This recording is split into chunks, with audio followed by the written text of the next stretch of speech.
Alright, so a lot of people got absolutely blasted by this Koyanskaya banner, including me. I uploaded my summons, and as you guys know, I basically hit pity. It did not go very well for me, but like last year where a lot of people were also getting blasted on the Castoria banner, I wanted to let people know that, hey man, it's not all that bad, because there's kind of a quick turnaround on Koyanskaya, because she'll actually be back in like 5 months for New Year's, and so we're going to kind of talk about that in today's video. But before we begin, make sure you leave a like on the video and you subscribe to the channel for that sweet daily FGO content, as your boy's going to always make sure that you are informed on the goings-on on both versions of the game. Also, if you want to see me play FGO live, I do that every weekday starting at 6 p.m. Eastern Standard Time over on my Twitch, which is linked down in the description down below. And you might want to stay tuned to the YouTube, because not this week, but next weekend, I'm going to be doing the next episode of the FGO Nuzlocke. I did the first episode for the anniversary stream, so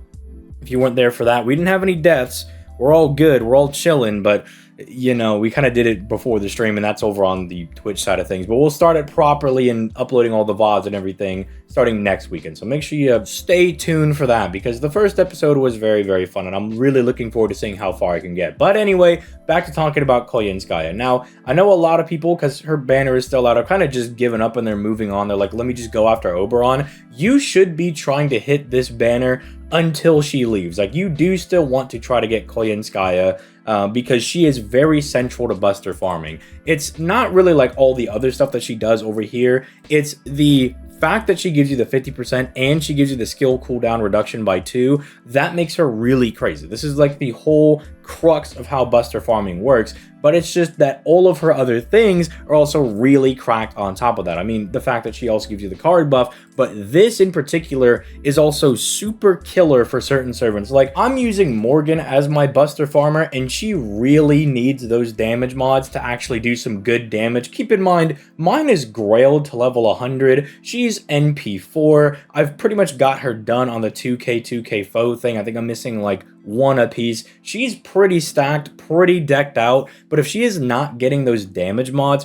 her damage can look really bad. Like, I'm using her to just use my natural AP to farm dailies right now, and I already knew this because of JP. I knew that her damage was not super great without the damage mods, but I expected to mitigate it a little bit with the NP4, but it's still not super great. So the fact that Morgan not only has a bunch of damage mods herself, but Koyanskaya can also give her 2 additional really good damage mods, that definitely is super killer for someone like Morgan, because while Oberon is still very good, being able to give you 70% and he can supercharge your NP damage, you're not going to carry that through all 3 nodes. Someone like Koyanskaya giving you the extra damage mods and everything is very essential in making sure that you clear all 3 of the nodes and that you're able to do a whole lot of damage. Plus, the damage mods pair very nicely with, you know, Oberon focusing on NP damage, because then you basically get all the different buffs, because most servants can give themselves a random attack buff somewhere, right? So it ends up being very, very strong. So you do want Koyanskaya. This is like a message, a little PSA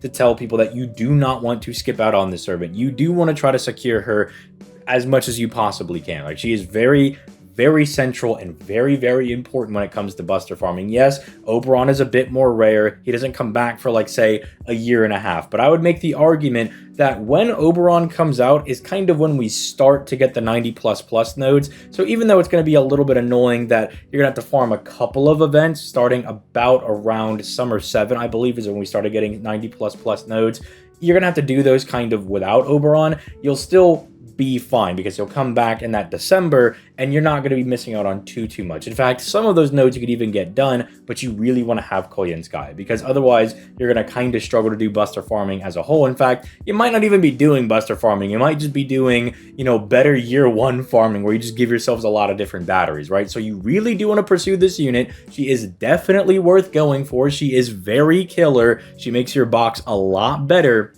And with that out of the way, let's talk about when she returns. She'll be coming back for New Year's. Now, she does come out alongside this other Koyanskaya of the Dark over here, and I know a lot of other people are going to be like, oh, but I really want to get dank Koyanskaya over here. But trust me, while she is good, she's solid, she ain't got nothing on Koyan of the Light over here, right? She's more of like your Buster farmer that wants to be used in conjunction with, say, like someone like Oberon or something, right? Like, she's really good for those because she has a 30% battery, but Koyan of the Light is far better. Like, she's going to have a much bigger impact on your box than Koyan Dark is over here. And I know there's a lot of other servants that are coming out around Koyanskaya, but realistically, there's not really anyone that you have to go for in between, you know, Koyanskaya, Oberon, like this section right now, and when she returns. Because while all of these other servants are nice, some of them are good. Like you got the summer banners. These are both really good. They bring very good farmers for quick and arts respectively. If you're wanting to do buster stuff,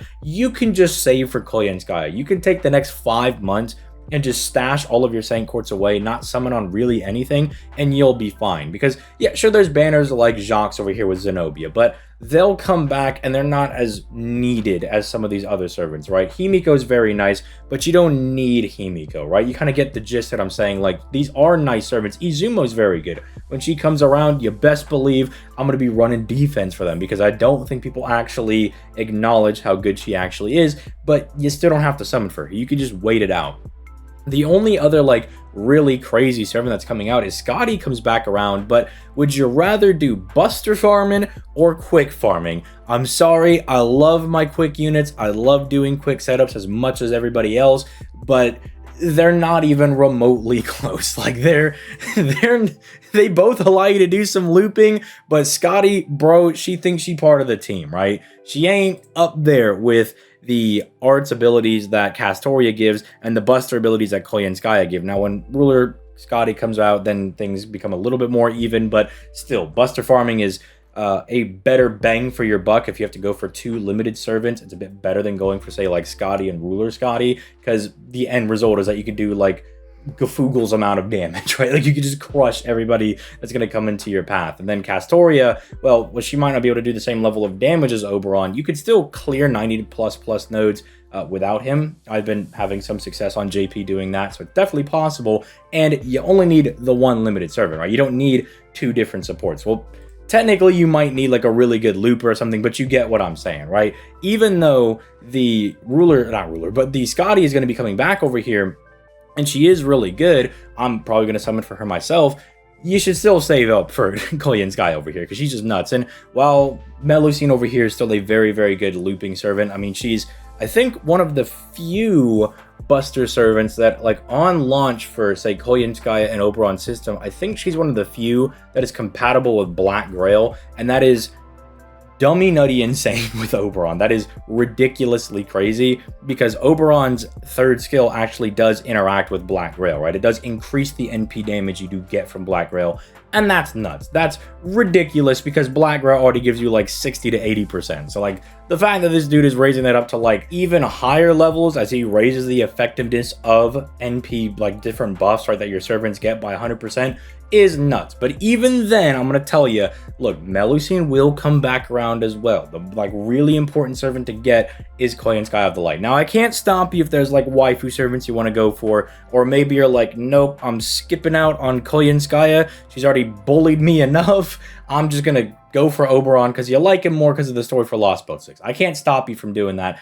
I'm just telling you the smart thing that I think I would do if I really want to set my account up for some success is to grab Koyanskaya, right? And then maybe try to get Oberon right after, right? Because Oberon, you'll have technically extra time, right? This is still, not that one, this wrong tab, but this will still be out until the 16th, and we're expecting Oberon to come out maybe Monday, at the latest, like Wednesday. There's no way they're gonna like hold out the story for that long, but we're expecting it in like the next couple of days here, surely, because the turnaround between Lost Belt Part 3, or Lost Belt 6 Part 3, my bad, and the anniversary was not that long on JP, and so we're kind of using that as a little bit of a basis, and so he should come out relatively soon. Again, I can't stop you from going for servants that you like more. Again, maybe you do actually like Oberon a lot more than Koyanskaya, and you don't care about getting her. I'm telling you, at the very least, you do want to try to snag her later on this year, or I guess technically next year, since it's for New Year's. But I just wanted to kind of put this out here as a PSA and be like, no, she is definitely worth it. If you don't get her, trust me, I was there as well. I went through